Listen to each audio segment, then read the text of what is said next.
Guide d'Haïti. Haïti en 25 mots-clés. Aventure. Il existe de moins en moins de pays dans le monde où l'aventure est encore permise, mais Haïti en fait partie. Si quelques-uns des voyageurs à s'y rendre le font pour le climat et la plage, les autres, en sortant des sentiers battus, y feront une expérience unique et surprenante, pleine de rencontres et de saveurs insoupçonnées. Le simple fait de se rendre d'un point à un autre du pays n'est pas chose aisée, mais est toujours la promesse de belles découvertes. Bande à pied.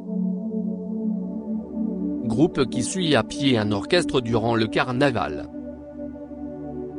Le rhum aidant, l'étranger peut facilement s'intégrer au cortège, après avoir mis son portefeuille en sécurité, et danser pendant des heures dans la foule. Après le carnaval, et jusqu'à Pâques, les bandes de rara prennent le relais. Blackout. Dans beaucoup de localités et de quartiers de Port-au-Prince, l'électricité est rationnée. Ceux qui le peuvent se sont équipés de génératrices, d'elco, d'inverseurs ou de panneaux solaires. Des explosions de joie saluent le retour du courant. Brésil. Tous les 4 ans, durant la Coupe du monde de football, les Haïtiens épousent la cause brésilienne. Supporters inconditionnels de la Céleste à de haut, ils revêtent la célèbre tunique jaune et décorent les tap-tap des portraits de Neymar, Oscar, Thiago Silva et consorts. Chaque match joué par le Brésil est une fête et lorsque ce dernier remporte le trophée, Port-au-Prince exulte comme si Haïti était champion du monde par procuration. Bruit. En ville, les postes de radio jouent à tue-tête sans que leurs propriétaires se soucient de la gêne qu'ils peuvent occasionner. La nuit, ce sont les poules et autres locataires des basses-cours qui prennent le relais, à Port-au-Prince y compris. On a parfois l'impression que les Haïtiens ont peur du silence. Carnaval. C'est le moment fort de l'année qui se déroule presque tous les dimanches à partir de l'Épiphanie, 6 janvier, et qui trouve son apogée les 3 jours qui précèdent Mardi Gras. Pendant presque une semaine, le pays ne vit alors plus qu'à son rythme. À Port-au-Prince, la zone la plus animée était, avant le séisme de 2010, celle du Champ de Mars. Après quelques années d'interdiction dans la capitale, le carnaval a repris de plus belle. En 2018, le thème retenu pour le carnaval national était Haïti sous vous changement. Haïti est sur la route du changement. En province, Jacmel remporte la palme du carnaval le plus coloré et l'écaille, celle du plus familial. Cher. Ne croyez pas que, comme Haïti est un pays pauvre, la vie y est bon marché. Les prix ont considérablement augmenté durant l'embargo et depuis 1996, la tendance ne s'est pas inversée, bien au contraire. Le prix des loyers et des chambres d'hôtel surprend d'autant plus le visiteur que le confort n'est pas toujours au rendez-vous. Haïti souhaitant stimuler le tourisme, un mieux se fait toutefois sentir dans les structures hôtelières, mais le coût de la vie demeure assez élevé pour le voyageur. Chez Toto. Toto, c'est le plus gros loto de l'île, le plus prestigieux. Dans toutes les villes, Toto fait rêver avec ses cagnottes faramineuses. Le créateur de la plus grosse entreprise de jeux de l'île est certes analphabète, mais il fut le premier à développer le concept. Si bien qu'il a amassé l'une des fortunes les plus colossales d'Haïti. Choukoun. Choukoun à Timouillage, Jacmel, Marigot. Delphine Millet-Prifty. Construction de plein air constituée d'une couverture végétale reposant sur de fins poteaux de bois. Elle sert de protection à des espaces plus ou moins vastes, pistes de danse, salles de restaurant.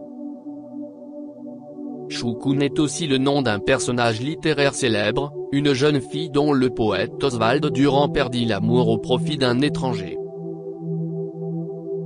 Football. Sport national, malgré la récente percée du basket diffusée par les chaînes américaines. Dans le foot, les Haïtiens célèbrent d'abord l'esthétique. Un beau geste, à 60e du but adverse, fera lever le stade de Silvio Cator, à Port-au-Prince. L'équipe nationale, surnommée les Grenadiers, fait des progrès sur la scène internationale, parvenant à s'hisser au 38e rang mondial du classement de la FIFA en 2013, une première dans leur histoire, 87e en 2018. Ceux qu'on appelle aussi les Rouges et Bleus sont entraînés par Jean-Claude Josaphat depuis 2017 et comptent dans leur rang l'attaquant Wilde Donald Guerrier, le milieu de terrain que vainc la France, ou encore le défenseur Méchac Jérôme. Goudou Gouldou. D'après le quotidien Le Nouvelliste, Goudou Gouldou est le mot utilisé par la majorité de la population haïtienne, notamment à Port-au-Prince, pour imiter, désigner, traduire ou interpréter le son ou le bruit provoqué par les mouvements du séisme du 12 janvier 2010, suivi de nombre de répliques.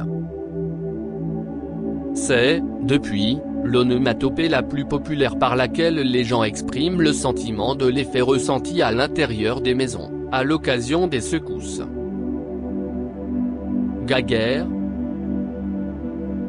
Très répandue dans la Caraïbe, la pratique de la bataille de coq est très appréciée en Haïti. La gaguerre désigne l'arène de combat au sein de laquelle les coqs, dont les maîtres prennent le plus grand soin, s'affrontent souvent assez violemment. Les sommes engagées pour l'entraînement atteignent souvent des sommets, tout comme celles investies dans les paris. Hispaniola. Deuxième plus grande île des Antilles après Cuba, le morceau de terre à présent occupé par Haïti à l'ouest et la République dominicaine à l'est a jadis porté le nom d'Hispaniola. Lorsque Christophe Colomb y jeta l'ancre en 1492, les paysages lui auraient tant rappelé les montagnes espagnoles qu'il l'aurait baptisé la Hispaniola.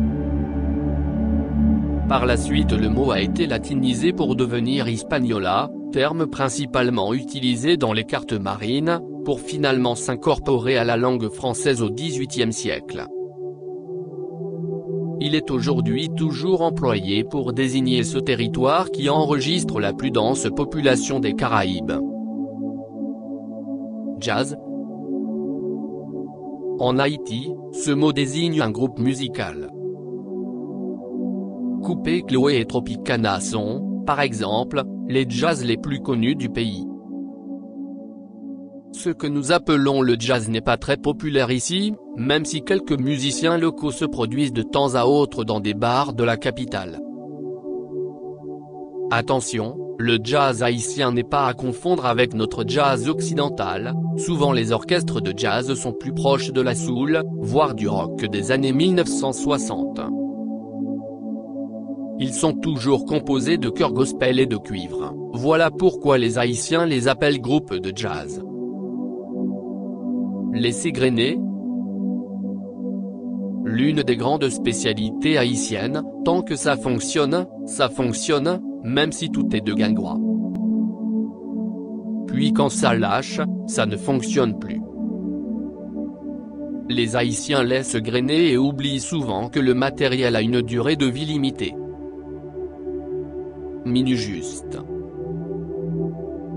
Déployée de juin 2004 à octobre 2017, la mission des Nations Unies pour la stabilité en Haïti, MINUSTA, était une force onusienne, comptant un peu plus de 7000 casques bleus et policiers civils issus d'une trentaine de pays, chargés d'abord de conforter la stabilité politique dans la perspective des élections générales de 2005, puis de soutenir Haïti dans la crise socio-économique qu'elle traversait alors, pour finalement, après le tremblement de terre, d'aider au déblaiement des décombres, à la réparation des routes, à la sécurisation de la distribution de l'aide humanitaire et des camps de réfugiés. Vivement critiquée pour ses nombreuses dérives, La MINUSTAH a notamment été accusée d'être à l'origine de l'épidémie de choléra en Haïti en 2011, elle se maintient néanmoins jusqu'à la mi-octobre 2017, avant d'être remplacée par la mission des Nations Unies pour l'appui à la justice en Haïti, MINUJUST, moins composée de 295 officiers de police internationaux et 351 civils du personnel international et national, censée elle consolider les acquis en matière de sécurité et de stabilité politique. Cette étape de transition prend fin à la mi-avril 2018. Peinture. En plus de ces écrivains-poètes de renom, Haïti a vu naître une multitude de peintres dont le talent continue d'être internationalement reconnu. On a coutume de faire remonter l'histoire de la peinture haïtienne aux premiers occupants de l'île, les Taïnos, dont les dessins auraient inspiré les vévés, représentations graphiques des dieux vaudous, les Loas.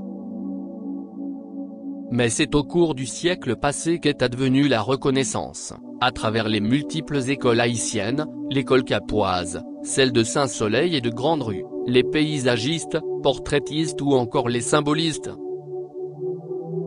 Les stylistes, comme par exemple Dufaux, Exil, Brosil, Dodart et Le Gagneur ont également grandement contribué à ce prestige.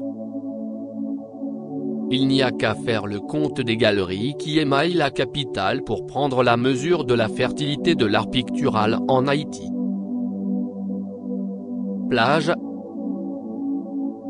Pays insulaire, Haïti possède un littoral immense pas nécessairement exploité par l'industrie touristique, mis à part les zones de la baie de l'Abadi qui reçoivent fréquemment d'impressionnants flots de croisiéristes, et la côte des Arcadins, où les hôtels de bord de mer sont légion. On découvrira néanmoins, ici et là, de nombreuses criques et plages sauvages aux eaux turquoises absolument somptueuses, aux airs de paradis terrestres. Police couchée. C'est le nom donné par les Haïtiens aux ralentisseurs de vitesse ou aux dodanes. Sans doute le moyen le plus efficace de limiter la vitesse sur les routes. Rara. Festivité populaire essentiellement rurale, qui se déroule entre le mercredi des Cendres et le dimanche de Pâques. Elles sont organisées par des associations fortement influencées par le vaudou. Les participants peuvent chanter et danser sur les routes pendant des heures, ralentissant ou bloquant la circulation. Il est déconseillé de forcer le passage. Sac passé ? Mais que s'est-il passé? Ou pourquoi la situation est-elle ainsi? Une expression surtout utilisée dans le nord du pays. Séisme. Le 12 janvier 2010, à 16h53, la région de Port-au-Prince est frappée par un séisme d'une magnitude supérieure à 7 sur l'échelle de Richter. Les dégâts immédiats sont gigantesques, le palais national et la cathédrale Notre-Dame sont réduits en cendres sur le champ, environ 200 000 Haïtiens perdent la vie et plus d'1 million se retrouvent sans abri. La secousse est ressentie jusqu'à Jacmel, dont les habitants et constructions sont profondément touchés également. L'état d'urgence est décrété pendant un mois et la mécanique de l'aide humanitaire internationale se met en branle. Le 20 janvier, une nouvelle secousse d'une magnitude de 6,1 vient en remettre une couche. 5 après, le traumatisme est encore bien présent, tant pour les Haïtiens que pour le territoire et les constructions du pays. Tap-tap. Principal moyen de locomotion collectif des Haïtiens, les tap-tap sont des voitures de type pick-up à l'arrière desquelles ont été aménagés 2 bancs se faisant face et pouvant accueillir une dizaine de passagers. Souvent bricolées selon des méthodes artisanales par leurs propriétaires, les cabines sont plus efficaces que confortables, et l'ensemble du véhicule est systématiquement recouvert de peinture éclatante arborant souvent des messages porte-chance ou à caractère religieux. Vaudou. Religion originaire de l'Afrique de l'Ouest, et plus précisément du royaume de Dahomey, situé dans le sud-ouest de l'actuel Bénin. Ce culte a été exporté dans les Caraïbes par les esclaves lors du commerce triangulaire pour s'enraciner profondément, à force de syncrétisme, dans les cultures cubaines, haïtiennes, brésiliennes, ainsi qu'en Louisiane. Toujours interdit par les autorités coloniales, toujours pratiqué plus ou moins en secret, le vaudou perdure aujourd'hui, pouvant aller jusqu'à ruiner ses pratiquants qui n'hésitent pas à dépenser leurs menues économies pour s'attirer les faveurs de telle ou telle loi esprit. Lors des cérémonies, les individus sont possédés et s'identifient pleinement aux lois qui le chevauchent, il devient un choual. Les vaudouisants font référence à 3 panthéons ou familles de lois: Rada, esprit généreux et bienveillant; Petro, plus agressif, associé aux anciens esclaves créoles, et Jeud, associé aux âmes défuntes, gérant les cimetières. Citons-en quelques-uns: Erzulifreda, déesse de l'amour; Papaleba, gardien des carrefours qui donne son autorisation pour engager une cérémonie; la sirène, femme coquette ne parlant que le français; Agoué, esprit de la mer et époux d'Erzuli; Crabinet, d'un tempérament violent, il fait fuir les non-initiés; Baron Samedi et Grane Brigitte, gardien et gardienne des cimetières. Les prêtres vaudous sont appelés Ougans et les prêtresses se nomment Mambo. Lorsque le Ougan use de son pouvoir pour transformer des hommes en zombies, on l'appelle Bokor. Il n'est pas rare de croiser des vaudouisants dans les campagnes et dans les mornes. Zombie. Mort-vivant. État induit par une pratique issue de la tradition vaudou, un individu, après avoir été plongé dans un état cataleptique, arrêt complet des fonctions vitales, par un Ougan, prêtre vaudou, via administration d'une puissante drogue, puis enterré pendant 24 heures maximum afin d'éviter la mort par asphyxie, est ensuite ramené à la vie. Le Ougan lui administre un antidote qui permet à l'individu de reprendre le contrôle de son corps, mais pas de son esprit.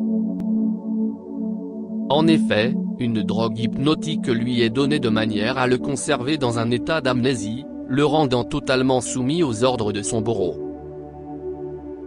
Le zombie hante alors les vivants.